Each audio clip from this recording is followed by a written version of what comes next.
I'd like to welcome everybody to the Segal, it's very special Segal seminar. It's a real pleasure to welcome back Don Norman, someone who I know doesn't need very much of an introduction, so I won't provide much of one. Just a couple of observations. One, Don is really known as the master of someone who can take observations of ordinary, everyday life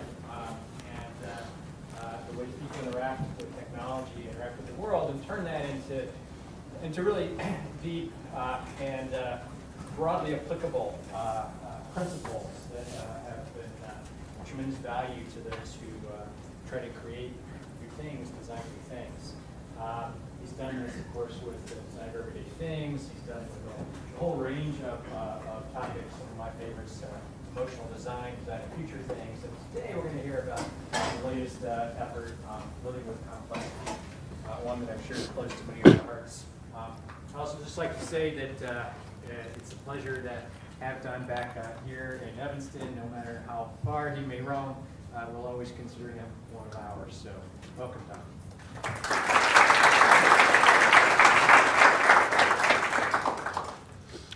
Thank you. It's fun to be back in this room.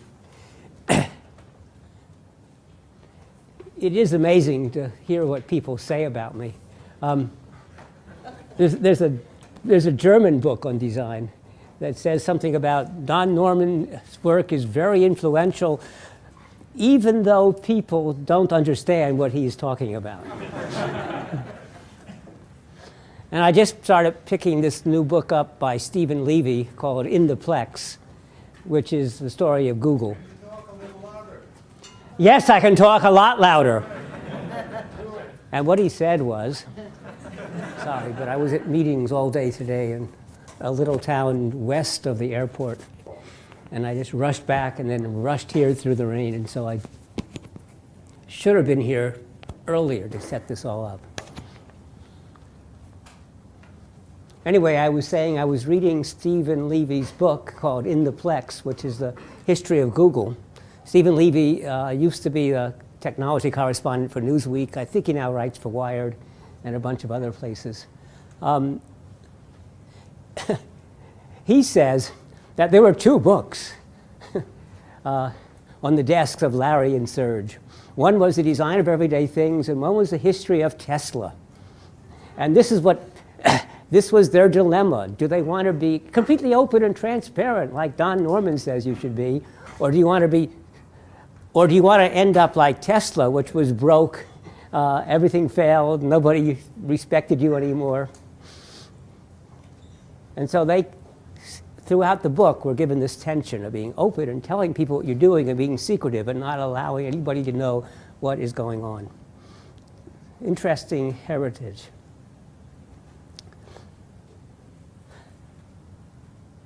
Over the years, what I've come to do in design is look at what are accepted design principles and challenge them. In fact, I find that useful in every science. If you take a look at what people believe fundamentally to be so true that you don't examine it, it's time to examine it. And when you examine it, sometimes you'll discover that these truths, these obvious, self-obvious things, are not true at all. And sometimes you'll discover they are true, but in discovering that, you'll actually unearth new evidence. So what I've been doing for quite a while now is looking at what we accept as true. In fact, some of the things I challenge are things that I said were true, like human-centered design is the proper way to design. I'm now convinced that's not necessarily true, because human-centered design is a very sophisticated design by committee. And human-centered design has the following characteristics. It guarantees a good product. You won't have any failures. So if you use my methods, I guarantee good products. So what's the matter with that? Well, think about Apple. Apple does not want good products. Apple wants great products. And if you follow human-centered design, you will never get great products. If you follow a committee, you will never get great products. If you test your movies against an audience to make sure they are bestsellers, you will never get great movies. The great movies of all time did not come about by human-centered design. The best-selling movies did. You have to sort of choose which you wish, which you want. Second problem, human-centered design means you take what you've got and you figure out what people really do and how they use it and where they have problems, and you make it better. And then you do it again and again and again. And the technical term for that is hill climbing. And this guarantees you'll reach the top of your hill. But those who study hill climbing and do optimization know that you might be on the top of a small hill. How do you get to the best hill? Well, there are two kinds of innovation. Actually, there are about 20 kinds of innovation, but let me talk about two. Radical innovation and incremental innovation. Human-centered design is incremental innovation. And actually, that's where 95% or 99% of the innovation really is in this world. Almost everything is improved. The existing products are improved. When you want radical innovation, there's some whole new space. How do you do that? It doesn't come from human-centered design. It doesn't come from design research. It doesn't come from studying users. It comes from someone with a crazy idea saying, oh, I can do that, and they do it. And either they have no idea what it's good for, or they have a really good idea for what it's good for. Edison invented the phonograph, and he said, I've invented the paperless office. We'll never have to write anything down ever again. The great innovations come from just people doing things and not from any systematic study. Yet that's what we teach in school, how to do great innovations. And we teach you all these methods. And you know how successful they are? How many great innovations have you lived through in your lifetime? 2, 3, 4? If you lived through 100 in a long life, that would be a lot. The great innovations of our time, like the automobile, the airplane, the telephone, television, the internet, you can name them, and none of them came from study, none of them came from an analysis of needs, and there aren't that many of them. Actually, Larry Keeley, who's sitting in this audience, who is CEO of the Dublin Group downtown, gives lectures in this very room arguing that, forget it, 99%, 8% of these great innovations fail. Take a look at Silicon Valley and the VC culture. Every VC organization has hundreds or even thousands of people who pitch their products, and of them, they select a really small number to fund. So they're very selective in who they give money to, and they expect 90% of that selective group to fail. So actually, I'm working on this one now. I'm giving a paper in Milan with an interesting business guy from the Politecnico in Milan called, and it's Roberto Verganti. He wrote a really good book at Harvard Business School. And we're arguing that human-centered design, yeah, but actually I don't even believe in human-centered design. I believe in activity-centered design, because if you have a successful product, I don't want it to be used by 5 people. I want it to be used by 5 million people. So studying individuals may not get us there. We should study the activities people do, and guess what? People will change what they do if it's a great product. The internet did that. The development of electricity did that. We restructured our homes to handle electricity. We restructured the environment to handle automobiles. We all go to school for weeks or a month and practice for a year to learn to use an automobile. So I try to challenge beliefs like simplicity. We should make things simple. Everybody says that. Our technology is too complicated. We can't understand it. So why can't we have something simple? Well, I know what happens if you actually make something simple. People don't buy it. Look, I could make a cell phone that was really simple. People say, give me a cell phone that just makes phone calls. Maybe none of you do, but you know, those old folks, people my age, say that. Why can't I just have a phone call that I can understand, that just makes phone calls? Okay, we'll make you a phone call that just makes phone calls. I missed 3 phone calls. I don't know who called me. Oh, well, I could add a display and a little memory. But of course, you'll have to have a control then to go to it and go through it. little menu bar. And I can't remember the phone numbers of people I call. Can I store their names and phone numbers? Well, sure. Then we need another control and some way of doing it. And, you know, people are sending messages to each other by typing on the keyboard. Can I do that? Well, yeah, but then you need a blah. And my friends take pictures and send them to each other. Can't I do that? Et cetera, et cetera, et cetera. And there you go. And then they say, it's so too complicated. Why do you do that to me? So let's look at complicated. Let's try to understand what is really involved here. And to start,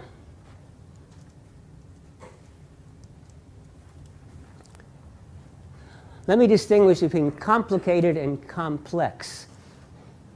I am using the word complex to talk about the state of the world. There's a lot of things going on all over. I'm using complicated to be confusing.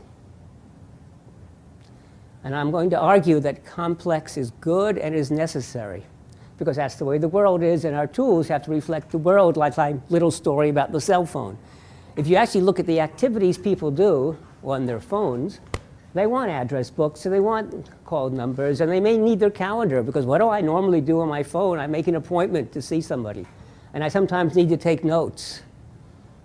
And I need my address book, and I need a camera, and I need, and so on. That's the activities we do. We need to support them. But we don't want them to be confusing. And there are two parts to making things less confusing. One of them is a designer's role. So there are rules of design that make complicated things into just complex and understandable things. But the other is your role. You know, it takes a year to be comfortable driving an automobile. It takes a long time to learn to use a pencil, to learn the alphabet. A lot of the simple things that we do take a really long time, but you know, that was a long time ago, so we don't remember. I mean, hell, you're still in school. You've been going to school for 20 years or whatever. You're still learning. Yet, if you get a new technology and it takes 10 minutes to learn, you say, why is it so complicated? I don't like it. So we have to do our part, too, and to spend the time to learn these new devices. So this is my book, Living with Complexity. And what I want to point out is that if complicated means confusing, at least that's how I am defining it, even simple things can be confusing. So this is the cover of the book. So why do I have a salt and pepper shaker on the cover of a book about complexity? Well, tell me. Some of you have probably heard me ask this question before, so those of you who have, just shut up. Which one is the salt? How many of you think this one, the one on the right, the one on the left is the salt? Right, okay. How many of you think the one on the left is the pepper? So notice hands, fair number of hands for both. And I have asked this question all over the world. I've asked it in Asia, I've asked it in Europe, I've asked it across the United States, and I get roughly the same answer. Usually it's about half and half. Sometimes here it was a little bit more who thought this was pepper, but that may be because it was the second question, so more of you raised your hand. So I'm here to tell you that, first of all, even simple things can be confusing. You're not sure which is which. And to prove that, most of you, before you use such a salt or pepper shaker, you pour it on your hand or pour it on the plate to check it out, right? Because it doesn't matter what you think. What matters is what the person who filled it thinks. And you have no control over that and no knowledge over that. And that's what can make it difficult.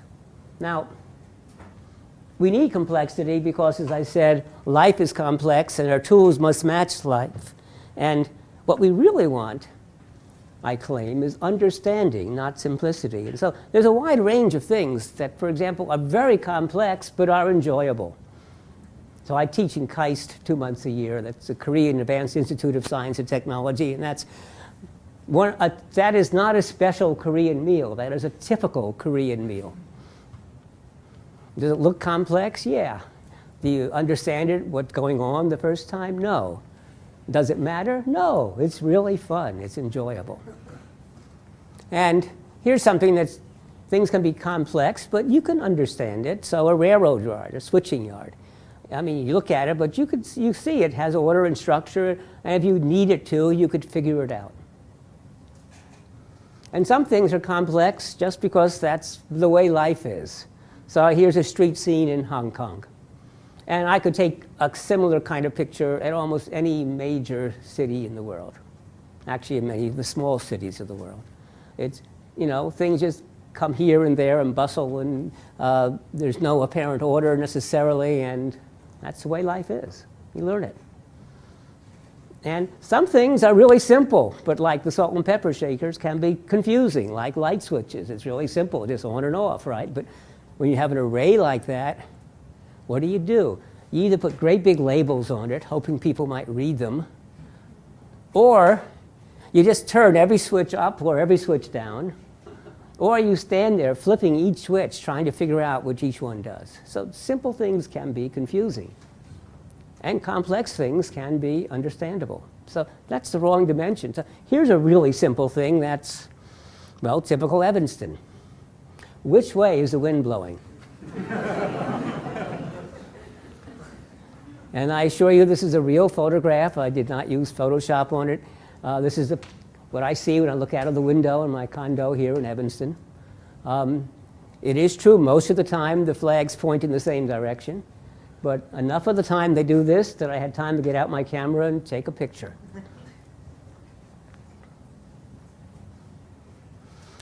Oh, I love the entrance to Dean Otino's. So this is really simple. You want to see the dean, you go to the door, and it's, great signifier, great affordances. It's a flat plate. It says push. And if you push, nothing will happen. It's locked.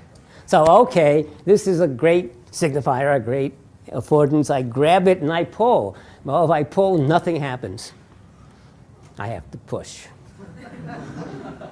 And when I explained it to his assistant, Carol, she said, oh, no wonder everyone gets it wrong. So even simple things that appear to be simple and appear to be understandable can be confusing. Or doors. Look, to use a key is really simple. You put the key in the slot and you turn it, either left or right. And what could be hard about that? And when I explain this to lots of engineers, I say, well, yeah, you just remember it's left. I mean, what's the big deal? Well, the big deal is that there are lots and lots and lots of them. If there was just one lock in my life, I could remember which way to turn. And so with many, many, I can never remember, so people resort to signs. And one of my standard rules for finding interesting things is look for signs. And when someone has to put an arrow, it's a sign clearly of problems.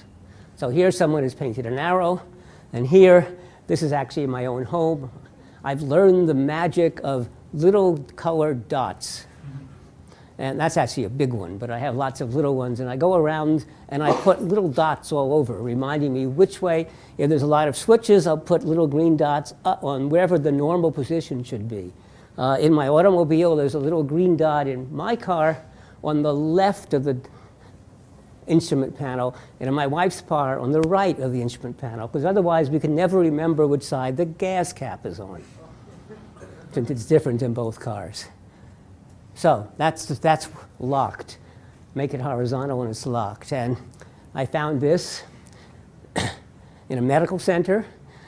This is where it's locked, and this is at RISD, the Rhode Island School of Design. Does the key go up or does it go down? Well, different on each side, so they drew a picture. So even simple things.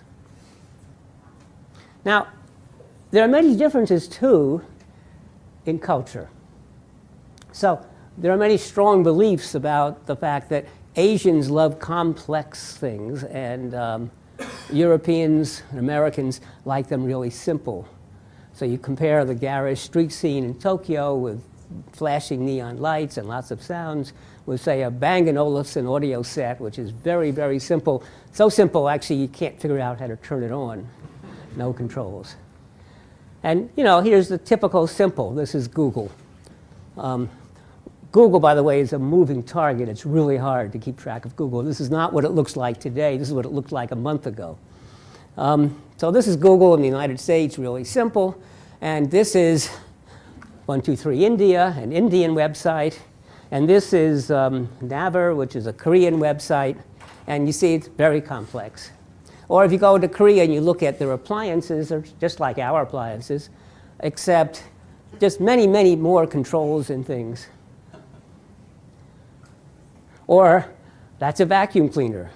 I mean, it's really garish and got all these little things and controls and knobs and protrusions. And oops, that's not Asian. That's from England. That's the Dyson vacuum cleaner. And there's a complex website, but oops, that's not Asian. That's American. That's Yahoo, or that's my Yahoo. And there's a nice simple website. Oh, that's Baidu. That's Chinese. So tell me again about simplicity and culture. Well, I asked my Korean friends why the appliances were so complex.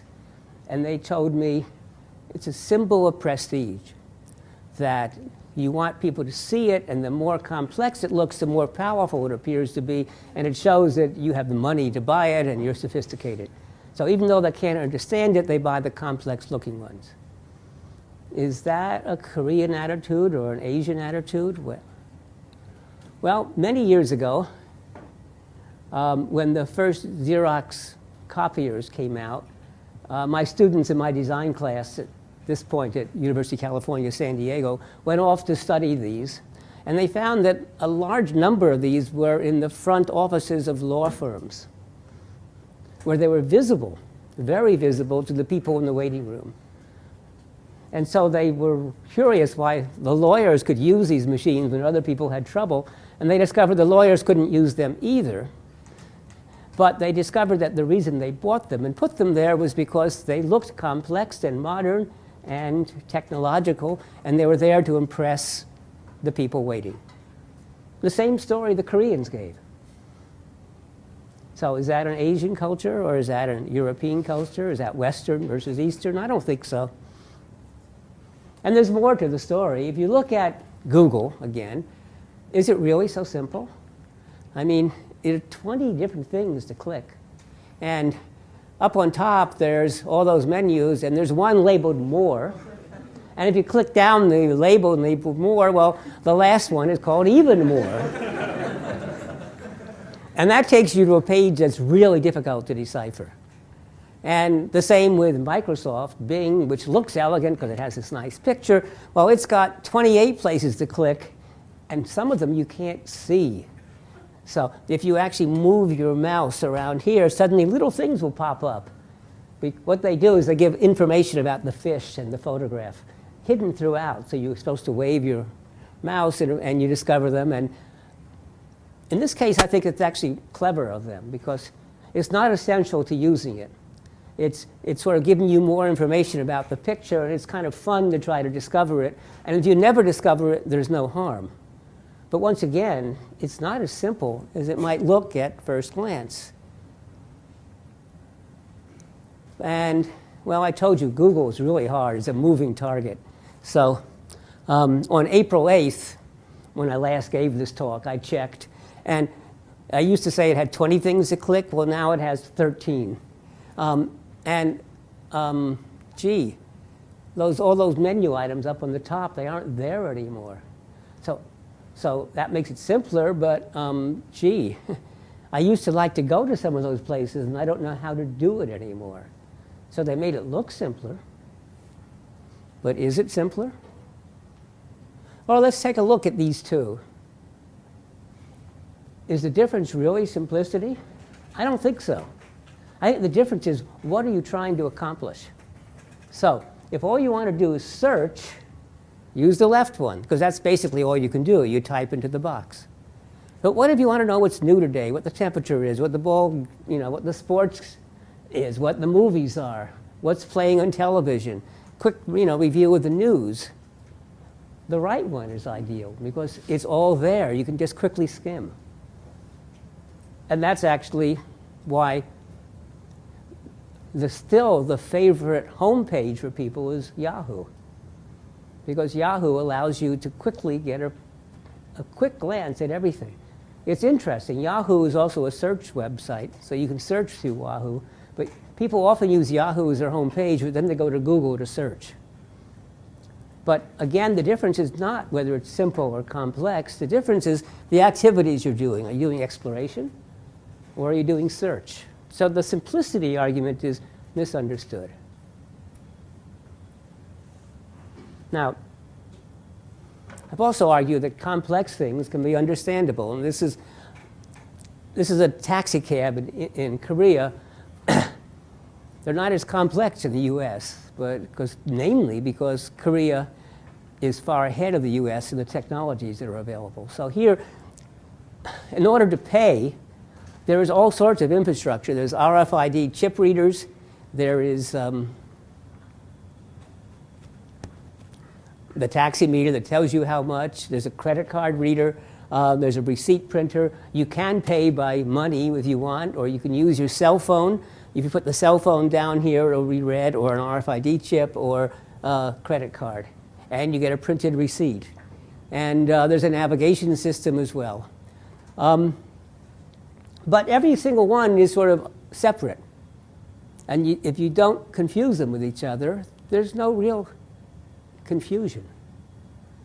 There are other scenes that are complex, but it doesn't really matter. You ignore it. Here's a street scene in London, and it's got all sorts of things if you actually look at it carefully. For example, 3 different kinds of pavement, so you can feel where you are. And the sign, of course, that tells you we drive on the wrong side of the road, so look to the right before you cross the street. And it's got dotted lines. It has 3 different kinds of dashed lines. It has closely spaced dashed lines. It has these double thick dashed lines. It has a different kind of dashed line there and there. And then it has what they call zebra lines, these things. And each of them means something different. And of course, it has a traffic light, which is signaling when you're allowed to go. So those other ones tell you where you can go, and the light tells you when you can go. And what's best about it is that, you know, the pedestrians just ignore it all. So it doesn't matter whether it's understandable or not. You just do what you want to do.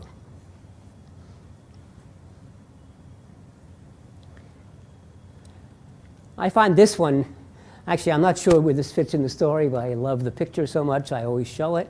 So this is a scene in Korea, Daejeon, South Korea. And what I really like about this picture is that there's only one natural thing in this entire picture.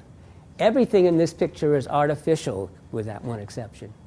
For example, you know, the dashed lines to say that's where you should cross the street, or the curb, which helps separate the sidewalk area from the driving area, or the lights, or the Korean flag, or solar cells, or the sign, or the traffic signal controller, or even the tree is put there by humans. That isn't where it grows naturally, and trimmed into that shape. That isn't its normal shape when it grows. So everything is artificial.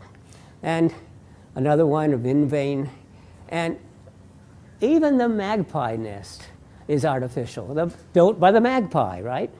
So there's only one real thing in this whole picture, and that's the magpie. And again, part of that is to argue that the world is complex. We have to take the world the way it is. And if you decompose it into part by part, it's not confusing. It makes perfectly good sense. Everything in this picture makes good sense. If I actually list it out and you look at it carefully, you say, it's kind of overwhelming how many different things are there.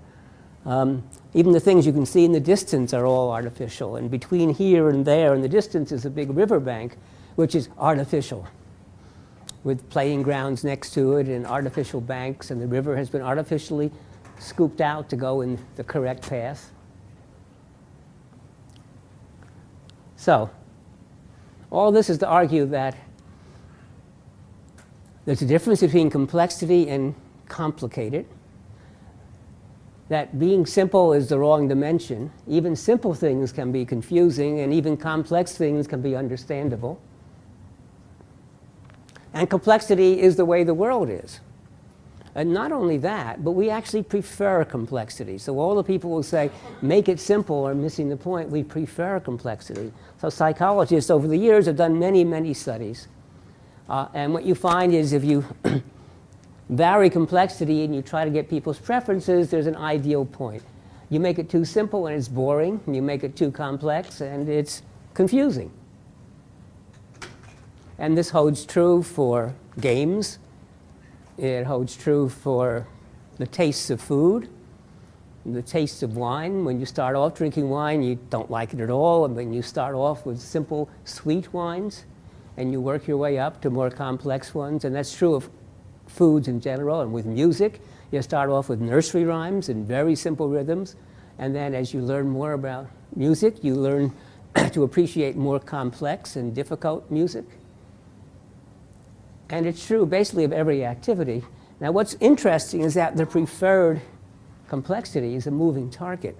So that might be what a beginner prefers, but an expert prefers something like that. Because as we get more experienced, we want a richer thing. As I said, you start off with nursery rhymes and you work your way up to more and more complex sounds and discordant rhythms and even lack of rhythm. And same with tastes and the same with games and with everything. And so it's a moving target, which makes it really difficult for the designer. But there are lots of things that we design that handle that well. The automobile is a good one. We start off barely able to control it. And you may remember that when you first started driving at 15 miles an hour, the world went by so fast you couldn't figure out how anybody could react and respond, and you had to control, you had to be looking in 3 different places at once, and your hands and feet were doing different things. Very difficult, but now we consider it so simple that people don't even pay attention to the road. We have photographs of people dropping things on the floor while driving and bending over to pick it up, or turning around to scold their children, not watching the road for 10 or 15 seconds. Yes, it's dangerous, but the fact that people do that indicates that they think the task is simple. Or take a look at an artist's desk. To the artist, it's not at all confusing, because everything there, the artist has put there, knows exactly what it is. And so when you've arranged the stuff yourself, then things that look overwhelming to other people are obvious to you. Or music scores. To the accomplished musician, there's nothing especially difficult about this. And to someone who doesn't know music, that looks incomprehensible. Airline cockpit. This is a 787, so Boeing's newest airplane. And does it look confusing and complex? Well, yeah, but we hope it's not complicated to the pilots. We hope it's not confusing to them. And it isn't, because first of all, the pilots have spent years. You don't fly this plane until you've been flying airplanes for, I don't know, 10 or 15 years, 20 years sometimes commercially.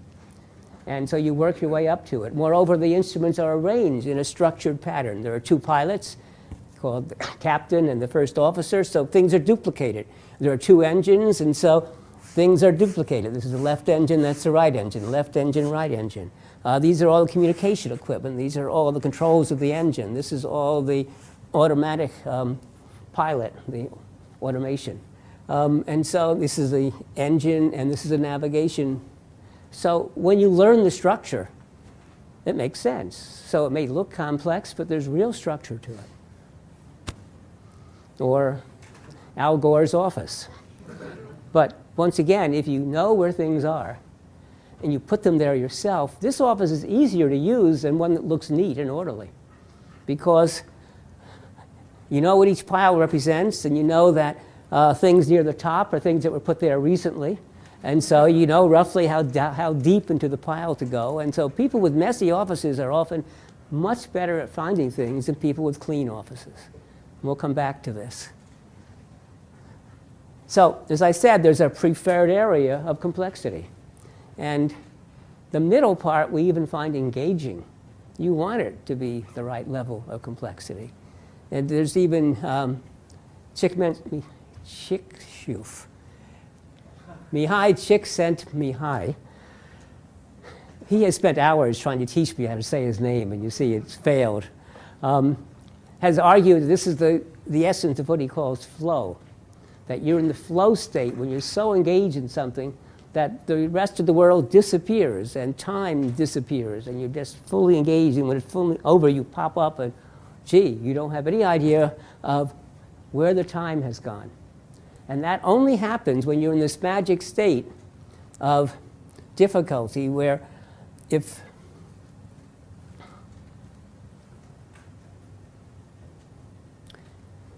it's a function of your skill level. So if your skill level is here, the vertical is supposed to be labeled challenge. right, but I decided to label it difficulty. This is Norman's theory. So if you're here and it's too easy, you get bored. If it's here and it's too hard, you get frustrated. And in the middle is where you are properly challenged. So you actually want to be a little bit above your capability. You just want to be at the verge of your capability is where you are most focused, most intense. Right, I want to call it difficulty because I'm using this to explain the principles. And Mihai wants to call it challenge because he's already reached the conclusion. He's explaining the conclusion. There's also an interesting law that Larry Tesler, who was with me at Apple Computer, he was vice president of various things and then ended up being chief scientist. But he was one of the very first people to do really good design, studying people, what we today call user-centered or human-centered design. From the very, very first Macintosh, where they would do mock-ups and test them overnight. So engineers would have the idea in the morning, and Larry would have the results by the next morning. And so you could do really rapid prototyping. And Larry argues for a principle he calls the conservation of complexity. And the argument is that complexity is constant. The only question is, where do you put it? So if you make something that's easy to use, it's actually more complex inside. So take a look at an automobile with a manual transmission. The complexity is yours. With an automatic transmission, it's really simple. You don't even shift. But the automatic transmission itself is fairly complex. And so you simply moved sort of a threshold. What's visible, you stuck more stuff in the invisible part and less that's visible. So a coffee maker is a good example. This is a fancy Italian coffee maker, and all the complexity is right out there in your face, and you have to learn how to use it and learn about the different temperatures of the water you use for making steam and the water you use for making coffee. The fact that the water used to make coffee is pressurized, so you must have the right pressure. And you must grind the coffee just right and tamp it just right and adjust it just right. Compared to the way I make coffee, this is my coffee maker. It's an expensive Italian coffee maker, Gaggia. But all I have to do is push a button. Okay, and I push this button. Actually, you can make 3 different kinds of coffee. You can make an espresso, or you can make the same coffee with a bit more water, or you can make what's called an Americano, which is the same coffee but with a lot of water. You push the button. In the upper right-hand corner are the beans. It grinds the beans, then transports them into here, and then it bump, bump, makes a big noise and tamps them. And then it takes the hot water and it puts a little bit of hot water through the coffee, and then it waits about 30 seconds for the hot water to soak through the coffee. And then it puts pressurized hot water through the coffee, coming out into your coffee cup, which you hold down here. And then when it's finished, it takes the dirty coffee, the used grounds, and it transfers it to this compartment. And if this ever gets full, or the water supply gets empty, or the beans are empty, that little display up there, it tells you what to do. So from my point of view, it's just a button. But inside, it's very complex with gears and motors and microprocessor and display. And once a month, we pay the price because we have to take it apart and clean it. The little coffee particles all over the place. So that's one type of trade-off. But here's another one. This is an espresso coffee maker. So here, To make the coffee, all you have to do is push the button, which is up there on the top. And you just stick the cartridge in. And the coffee maker itself is remarkably simple. All it has to do is keep the water at the right temperature and pump it up to the right pressure and deliver it for the right amount of time. Relatively simple. The complexity is in these pods, because coffee goes stale very rapidly. From the time it's roasted, it starts losing its characteristics. The ideal thing is you should make your coffee within minutes after it's been roasted. In fact, a friend of mine has just invented this machine, which is the roaster, so that the goal is that when you want to make a cup of coffee, you pour in the beans, and the beans then are roasted, ground, the coffee is made, and so it is as fresh as it is possible to get. Well, you want to keep it fresh after roasting and after grinding, but these pods you want to keep around for months and months and months, and so the manufacturing process is where the complexity is. So Larry's law of the conservation of complexity, you could put it in many different places, but that's how we make simplicity. The way we make things understandable is often by making the confusing stuff out of sight.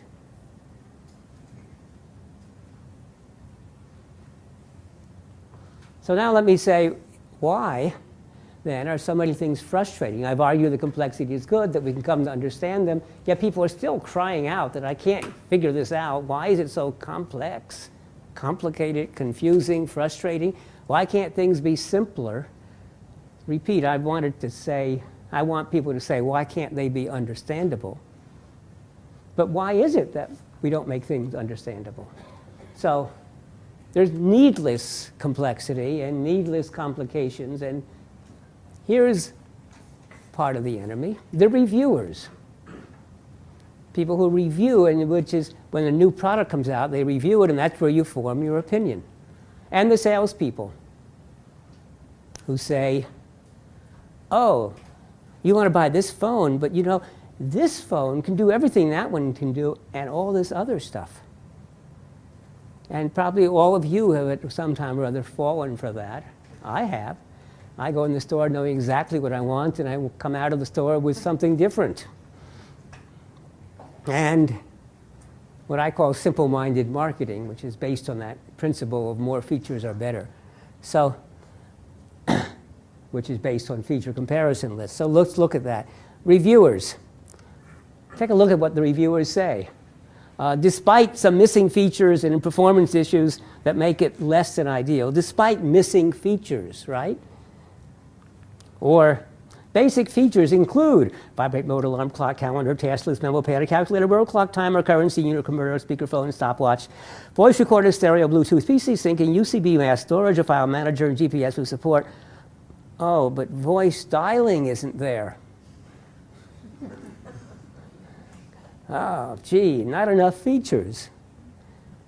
So and we end up, therefore, with the disease that I've labeled featureitis. And you know, look at the camera with all those controls and the menus. This is an icon, but this is, well, this is the side view of an icon, even more. And this is a Canon, and the same sort of thing. Or those feature lists. You want to buy an automobile, so okay, Yahoo makes it really easy to compare. I'm going to compare these 4 automobiles, and it's really nice. It gives me, tell me sort of the things it can do, and I can compare. You know, there are anti-theft and locks, and that makes it easy. Except that's not the whole list. There's more. Well, except that's not the whole list. There's more. Except there's more. Oh, and more. And more.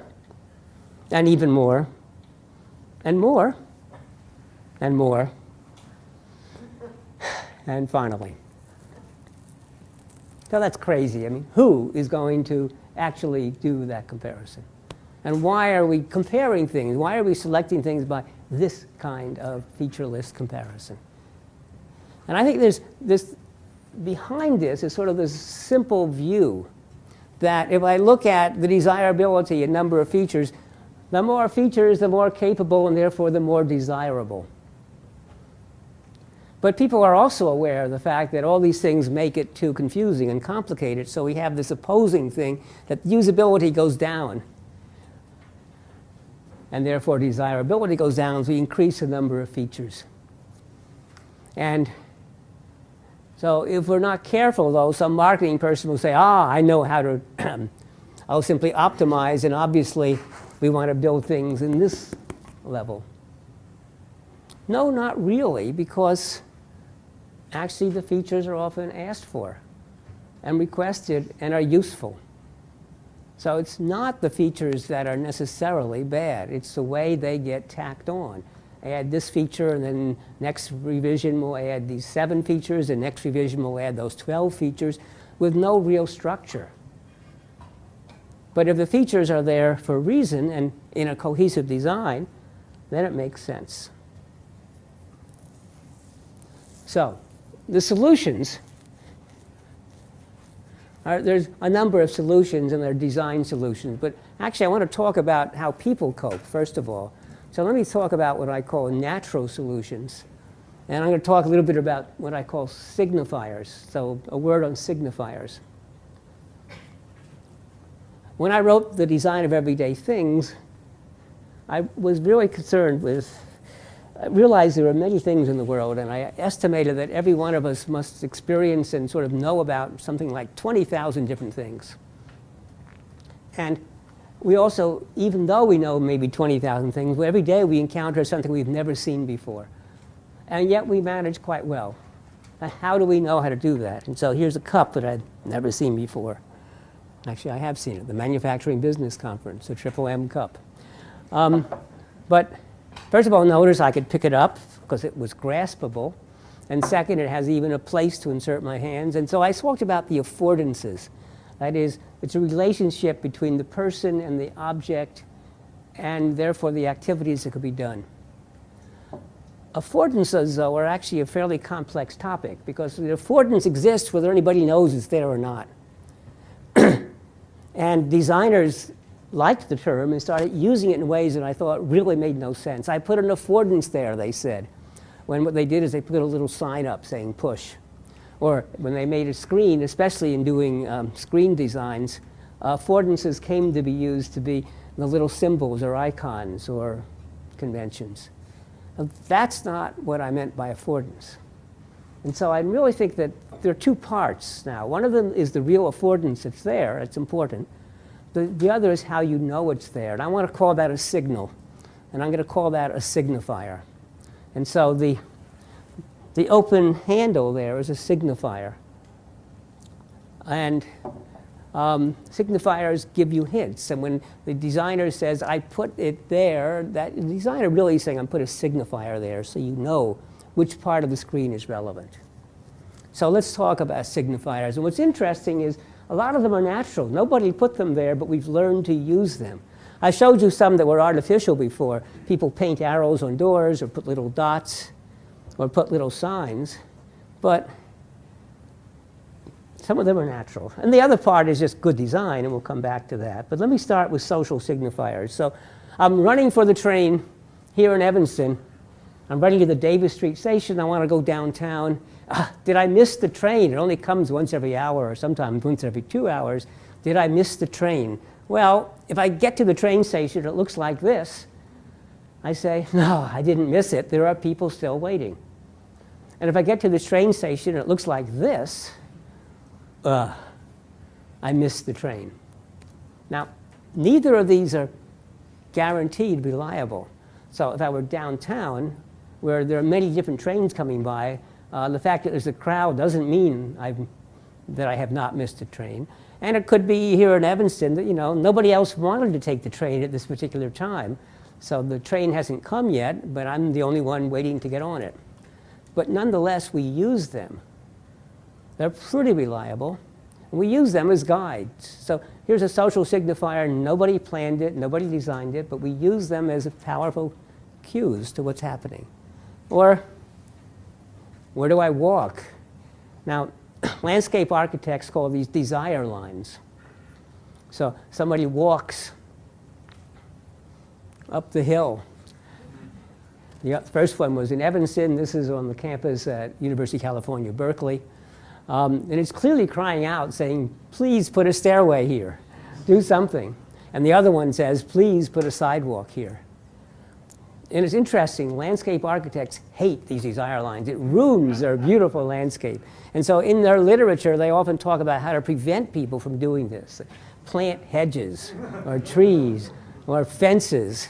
Signs they know doesn't work. So signs don't work. And one person who had this great big green lawn, and people kept cutting across, they discovered the correct way to stop it was to put a lake in the middle. And obviously the correct thing to do is say, well, that's what people want, let's accommodate them. And there's lots of folklores about university campuses that have been built, and you build the building, and then you wait a year or two to see where the paths are, and then you put down the sidewalks. And I'm never sure I believe that, because that's not how university construction budgets work. That is, when you finish the building, you better finish every dollar. And you can't, if you wait a year, there won't be any money for the sidewalks. But it's a good idea anyway. But actually, that's the industrial design building at Technical University in Eindhoven. And they told me that's what they did, that this wonderful path where you see the bicycle rider, it used to be grass. And everybody rode their bikes and walked across it, and it was a big mess. But instead of putting up signs saying no, they said, oh, and they built a proper path. So that's the correct result. It's unfortunate I can't find a before picture. And we see that other trails are being used by marketing. So if you go to Amazon, it says, hey, you know, people who bought this book also bought these other books. And you might like them. Or go to Netflix, members who enjoyed this film also enjoyed that film. Or the New York Times says, hey, these are the most popular articles that people have emailed to one another. And those are social signifiers. Nobody designed them, but they turn out to be powerful. And industry is saying, hey, we can benefit from them, so let's exploit them. Bookmark is clearly a signifier of my place, but there are accidental bookmarks here too. So there are what are called where marks. And especially if this is a reference book, this is sort of tells you where the relevant sections are, where the most people have looked and stopped and waited. Another social signifier. You're coming running to this lecture or going to some place and you're drinking something and you finish it and you want to put it down and you can't find a trash can. What do? Flat area. Okay. Well, as soon as you do that, you're sending a signal to other people that this is a place to put things. So, or, So, actually, we use these kind of clues to make our lives easier to get around and to navigate otherwise what might be a confusing space. Well, that's social signifiers. The other one is design. So let's take a look at the messy office. So this is the Wilton patent desk. So this was developed in the late 1800s. Wilton's patent cabinet, office, secretary, a place for everything and everything in its place. And this was sold at great expense. And it's a beautiful piece of work. You can find it in the Smithsonian Museum or in antique stores. And they cost hundreds of thousands of dollars today. But did they work? Not really. If you put everything in its place, it's hidden. You no longer can see it.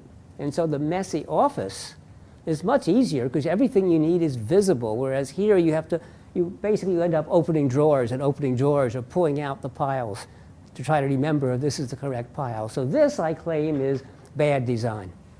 Does not solve the problem. But let's take a look at this. These, at one point, were all my remote controls for my audio-visual set. And people try to simplify it by saying, I'll just give you one control that does it all. But those universal controls are equally confusing because what the universal does is it says, I'll make believe I'm a TV controller, and now if you push this button, I'll make believe I'm the DVD controller, or now if you push this button, I'll make believe I'm the whatever controller. And so the problem is when you do an activity, you need a little bit of each of that. So the best way, and really what I consider good design, is this one. So this is actually my home in Evanston. And this is the Harmony remote control. And it's made by Logitech now. Logitech bought the company. And what it does is it says, let me organize things by activity. So the way you use the Harmony, and some of you may own them, is when you buy it, you sit down at the computer, and you type in the model number of every single component you have. That's a bit tedious, but that's all you have to do. Once you've done that, it then organizes them into activities and feeds the information back to your controller, and it says, in this case, well, what do you want to do? Watch television, watch a movie, listen to music on the iPod, listen to music on the CD, listen to the radio, and play with the Wii. And there's a second page, too. So I choose the activity, and once I've chosen the activity, say a movie, then it just gives me just the controls I need for the movie. Very visible, very simple, very easy to use. And the ones I might want to use without looking, like mute button is right there, and the volume is up there, so they're physical buttons, so I can feel them, I don't have to look.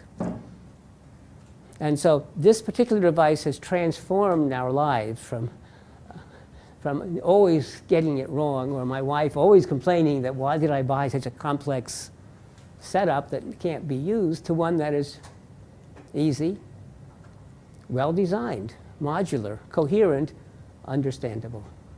And those are the secrets to taming complexity. Or even Google, or any of the search engines, if you want to do an advanced search, you click on advanced search, and you get a very nicely laid out and understandable list of questions. You fill in the things that you're searching for, and it will then not only put it together into a search query, but it shows you the query so that at the same time you can learn it yourself in case you want to either type it in next time yourself or maybe do some simple modifications.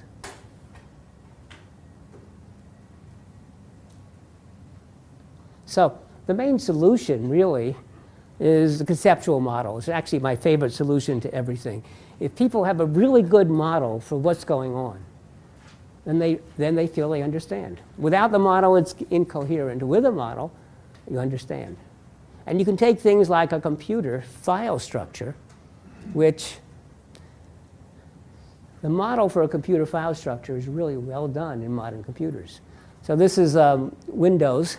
But the Macintosh model is pretty similar, and the visual Unix is pretty similar. So basically, we have files, which have names, and they are organized into folders. And sometimes folders are inside of folders, and even here's a folder inside a folder that's inside a folder. And it's really easy to understand. It's wrong. There are no folders in a computer. In fact, there are no files in a computer, really. You simply store the stuff wherever it will fit, and when it doesn't fit, well, you find another spot where the rest can fit, and you make a pointer go from here to there. And a folder is simply a place for collecting pointers. And there are no real folders, there are no real files, they're just data and pointers.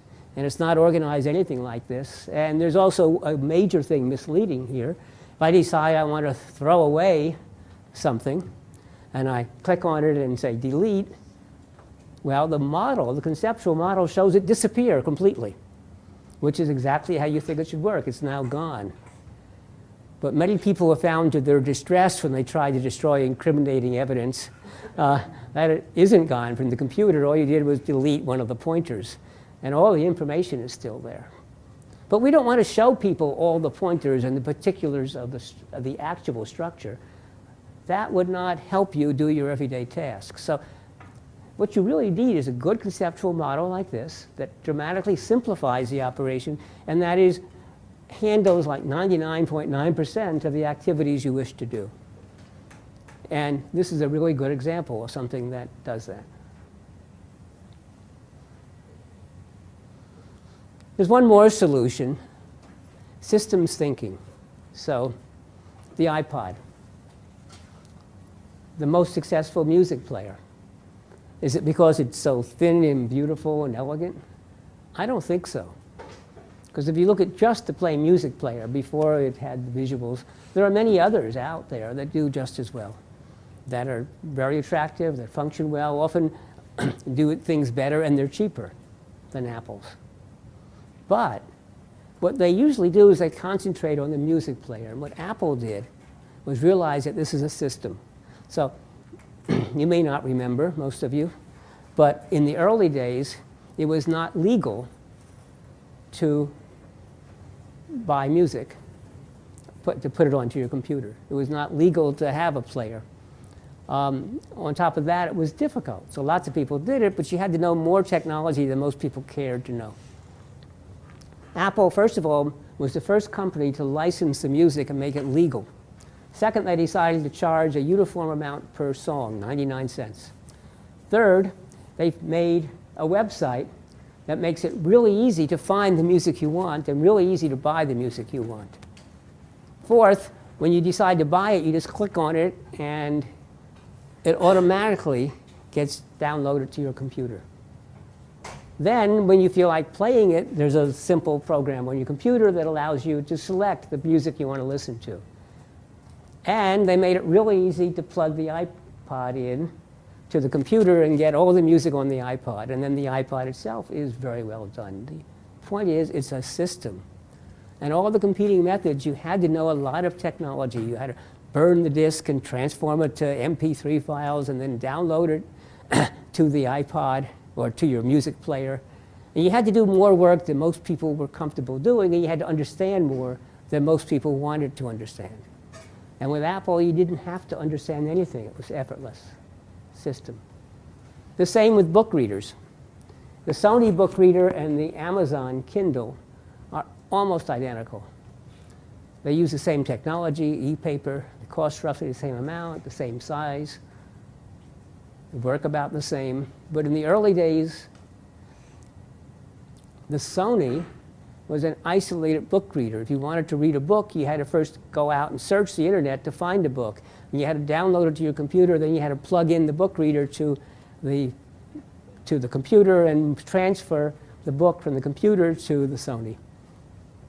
When Amazon came out, how did they make you transfer back and forth from the computer? They made the computer irrelevant. So it's all in here. There's a built-in wireless cellular connection, which you don't pay for. At least you don't realize you're paying for. And when you want to buy a book, you just type in the name, and within a minute, you have the book. And I've done that. I've been listening to a lecturer talk about his new book, and I say, oh, that's interesting. I'd like to read it. And while he's lecturing about his new book, I take out my Kindle and I type in the name, and I have the book in front of me while he's lecturing, and I can even find the slides he's talking about in the book. They made it a system. So systems thinking is the other way of simplifying. So the way to cope with complexity is make it understandable. Organization and structure, modularization, conceptual models, or provide guidance by signifiers and systems thinking. We need complexity because life is complex. The tools must match life. We really want understanding, not simplicity. And it's really all about design. So, thank you.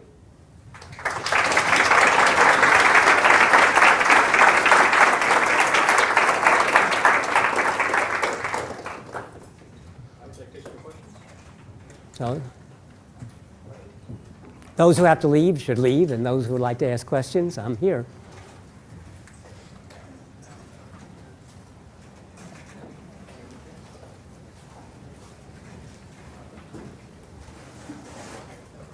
No, wait 1 minute for the questions.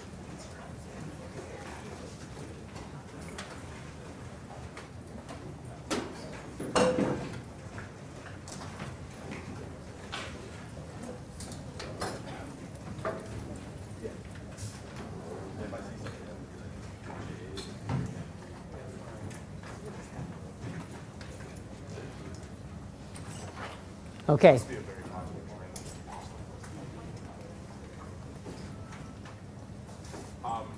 Yeah, I think it's interesting. Thank you so much. I think it's interesting that you said at one point it's all about what you're trying to accomplish or what the user of your design is trying to accomplish. When you're going to explore activity-based, activity-centered design. Activity-centered design. It reminds me of Mohan Sony down at Delft. Is he here? Is he here? No, Okay. he never shows up. He has a saying that Black & Decker doesn't sell quarter-inch bits. Black & Decker sells quarter-inch holes. Actually, he didn't invent that saying. Okay, well, he's the one who exposed it to me. So someone said that. You know, and so I wonder if you could comment on the difference there and how. So there are two different issues here. The question is, I said we should really focus on people's activities. And there's a famous marketing maxim. I actually remember the guy who said it. It's somebody from Harvard, I think, who said, oh, when you go to the store to buy a quarter-inch drill, you actually don't want a quarter-inch drill. What you want is a quarter-inch hole. And actually, I think that's wrong. The spirit is right, but it's wrong. It's too simple-minded. It's typical of the marketing people to stop too soon. I don't want a quarter-inch hole, for God's sakes. Why am I drilling the hole? To build something, or to hang a picture, or what? So actually, we should keep going and find out why. Because maybe you don't want to drill at all. I don't want a drill bit at all. And actually, if you go to a good hardware store and you ask for a quarter-inch, they might ask you why you want it, and they will ask you why you want that, and they will sell you the correct thing. Here's a picture hook. You don't have to drill a hole. But yes, what I'm arguing is that the activity actually governs a lot of our actions and our understanding. And if we can make the activity, make the tools support the activity, they feel natural. If I tried to explain the way a car works, sort of just, I went through all the controls, it would really sound, you would never understand it. It's just too much. But when you're driving the car, it actually makes good sense. If this is the way I turn to the left or right, and this is how I signal, and I'm turning, and the signal, that actually makes sense. If you tell me I have to push down to turn left and push up to turn right, that makes no sense. But it makes sense in the context. And so I really believe activity-based. So we study people's activities. That will end up being human-centered, because activities are based around what humans do and how they can function. In the early automobiles, they experimented with a wide range of control devices. They started with reins, and they had tillers, and they had all sorts of methods. The accelerator was sometimes a hand control, and sometimes a foot control. And they were scattered all about the automobile until they sort of found one that worked reasonably well, and people could agree on standards. And then everybody else in the world adapted to it. And I think that's the trick. If you make it feel like it's a natural part of the activity, I have to learn it. Yeah, but it feels like it's right. What's bad is if it feels completely arbitrary and you have no idea why you have to do it this way.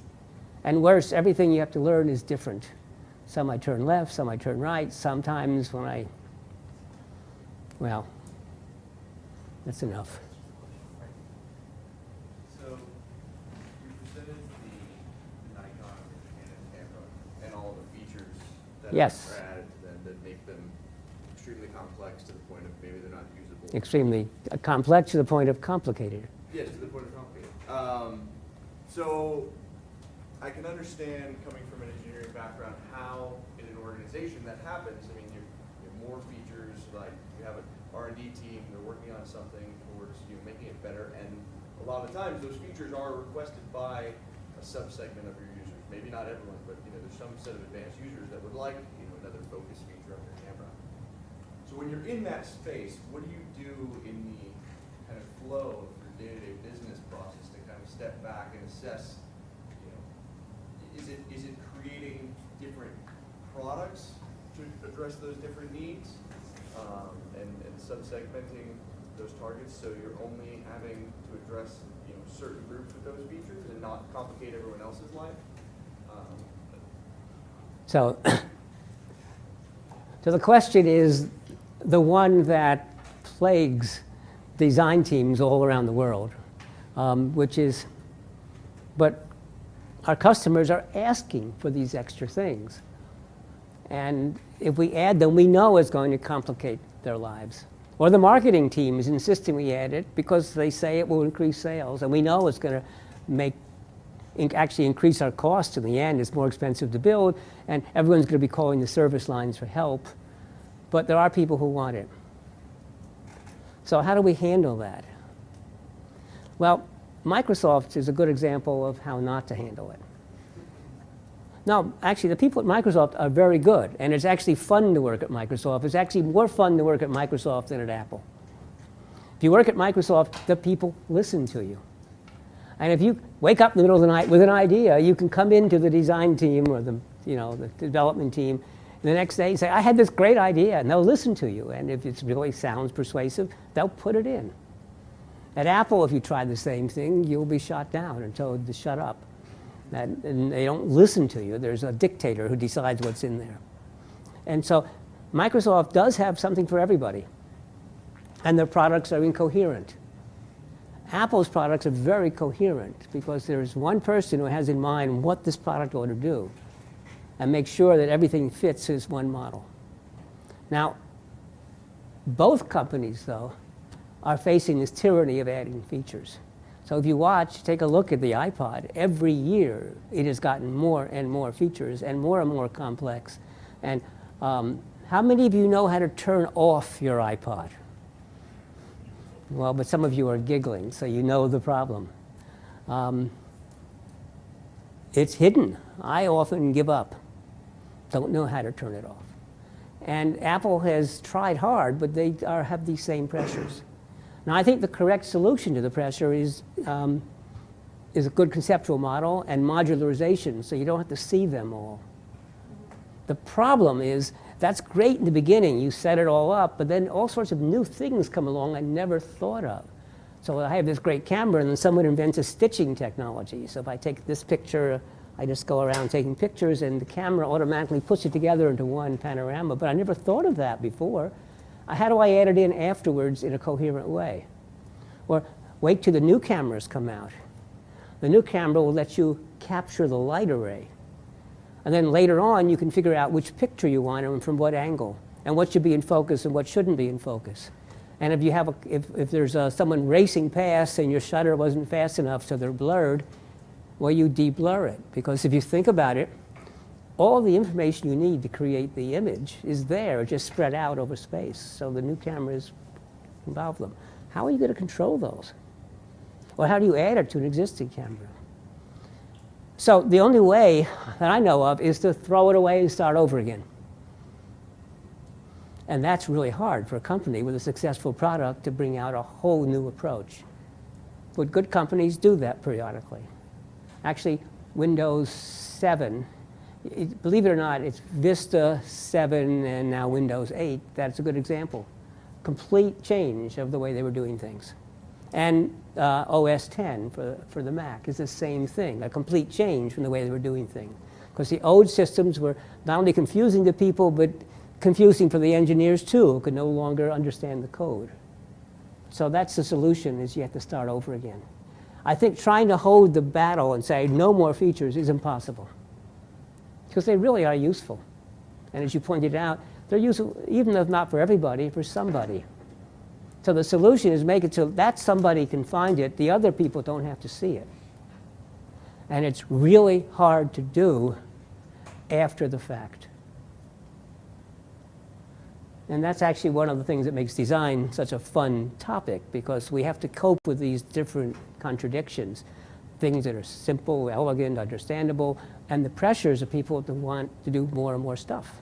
And the pressure of the marketing people say, well, that's all very nice, but you haven't changed it. Why do we have to change a camera that works perfectly well? Because the competition comes in and says it can do more than you can do, so you better catch up. That's what leads to featureitis, but it's a real pressure. You would buy the new camera with the new features. So it's a real problem. One more. Okay, first, thank you very much for the presentation. I really enjoyed it. And I have a question about the slide you compare like the Google and Naver, which is the the Korean website. The Yes. Google engine.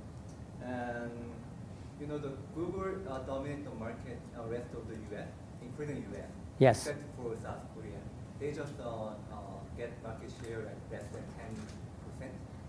I think they less than about like 6%. The neighbor you mentioned on the other side, they dominate the Korean market more than 90%. So Google dominates the American market for search engines and the European market, but in South Korea it has like 4 to 6%, and Naver, which I showed, is 90 some odd percent. Right. So And the same is true in China. Actually, Google is no longer in China, but it never managed much of a foothold either. yeah, and you mentioned that the neighbor is more better for like exploring some information than searching information, searching the keywords. So, do you think what difference of the Korean and the culture, and then Western like the people? What's the reason of like that the phenomenon? So the question is, so what is this the difference between Koreans and Americans, say? What is the difference? It is common belief that there's a major difference in the way that that Asians in general, or let's say East Asians, it's really wrong to say Asians, because Asia is such a huge area that completely different cultures. India shouldn't be compared with China, Korea, Japan. China, Korea, and Japan are more similar than others, but even they have great differences. But still, is it Asian versus East versus West? A firm belief there are, and there's some really good books explaining these differences and demonstrating the differences. And as I said earlier when I started the talk, I go around challenging accept the differences. So what are the cultural differences? And I've tried to look for them, and I'm not sure what they are. So when I'm teaching in Korea, I've asked my students to tell me about the cultural differences. And what we mainly find are social differences. So Korea is very deferential to people in authority. Your title matters, your age matters a lot. It's very difficult to get Korean students to say anything in class. Very difficult to get them to disagree with you. If I write down that 2 + 2 = 5, everybody else will write it down. Privately, they may laugh. Privately, they're sending each other messages saying how stupid I am. But to me, they'll nod their head and say, yes, yes. And so at the social level, there are these big differences, at least until you go out in the evening and drink, and then they disappear. But I couldn't find any real differences in products. I go to the Korean department stores, and the products look just like our products. In fact, they are our products. There's washing machines, refrigerators made by Siemens and Westinghouse and General Electric and Samsung and LG. And they're all the same. Koreans tend to have more decoration on them. And the only thing that's unique is the Koreans sell kimchi refrigerators. But actually, they don't use them anymore. The Koreans now use them as just refrigerators with drawers. And other countries are buying kimchi refrigerators because it's neat. You have all these separate drawers. I went to one of the restaurants with my friend, who's the chief designer of LG. You guys know him, Kumpyo Lee. And I said, explain to me the kimchi refrigerators. We went and we opened the drawer, and what it had in it was people's coats and jackets, because they don't make kimchi anymore. It's too hard to make kimchi. You go to the store and you buy it. So what's the difference in culture? And so I gave a talk in China in which I argued there was no difference in culture between East and West. And I thought I was going to be laughed out of the auditorium and stoned, but no, nobody complained. And I showed many of those slides. So I'm not sure what the difference is. Activity-based design.